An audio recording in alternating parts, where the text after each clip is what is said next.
இல்லாத ஒரு புனிதமான தொழில்னா அது நெட்வொர்க் மார்க்கெட்டிங் தான் சார். தானும் ஜெயிச்சு மத்தவங்களையும் ஜெயிக்க வைக்கிற ஒரே தொழில் நெட்வொர்க் மார்க்கெட்டிங் தான் சார். எத்தனையோ ஹவுஸ் ஒய்ஃப் அவங்க கிடைக்கிற கொஞ்ச நேரத்துல நெட்வொர்க் மார்க்கெட்டிங்க பண்ணி எவ்வளவோ சம்பாரிச்சு வாழ்க்கையில சந்தோஷமா இருக்காங்க. எத்தனையோ காலேஜ் போற ஸ்டூடெண்ட்ஸ் இந்த நெட்வொர்க் மார்க்கெட்டிங்க பண்ணி அவங்க பேரண்ட்ஸ்க்கு எவ்வளவு சப்போர்ட்டிவா இருக்காங்க தெரியுமா? ஒரு சேல் பண்ணணும்னா கவர்மெண்ட் கட்ட வேண்டிய வரி போக பேலன்ஸ் தான் சார் பே அவுட் கமிஷன் ஆவாங்க. இங்க விளம்பரம்ன்ற பேர்ல உலக அழகிகளையும் சினிமா ஸ்டார்ஸையும் கூட்டிட்டு வந்து உயிருக்கு உழ வைக்கிற உணவுப் பொருட்களை சேல் பண்ணிட்டு இருக்காங்க. நாங்க என்ன அப்படியே சார் பண்றோம்? வாய்வெளி விளம்பரம் மூலியமா மக்கள் நேரடியா சந்திச்சு நாங்க சேல் பண்ணிட்டு இருக்கோம் சார். சினிமாக்காரங்க விளம்பரத்தை நடிச்சு வாங்குற சம்பளத்தை நாங்க உழைச்சு வாங்கிட்டு இருக்கோம் சார்.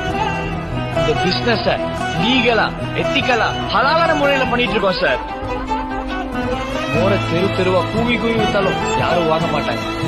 ஏன்னா அது நல்ல பொருள். சாராயத்தை மூடி மறைச்சு வித்தாலும் வாங்கிடுவாங்க. ஏன்னா அது கெட்ட பொருள். நல்ல பொருள் மக்கள்கிட்ட போய் சேர்றதுக்கு கொஞ்ச நாள் ஆகும் சார். ஆனா நினைச்சு நிக்கும். அதே மாதிரிதான் இந்த நெட்வொர்க் மார்க்கெட்டிங்கும். இப்ப கோஷம் போடுறவங்களாம் நாளைக்கு இந்த நெட்வொர்க் மார்க்கெட்டிங் தான் பண்ணுவாங்க சார். Download ShareChat.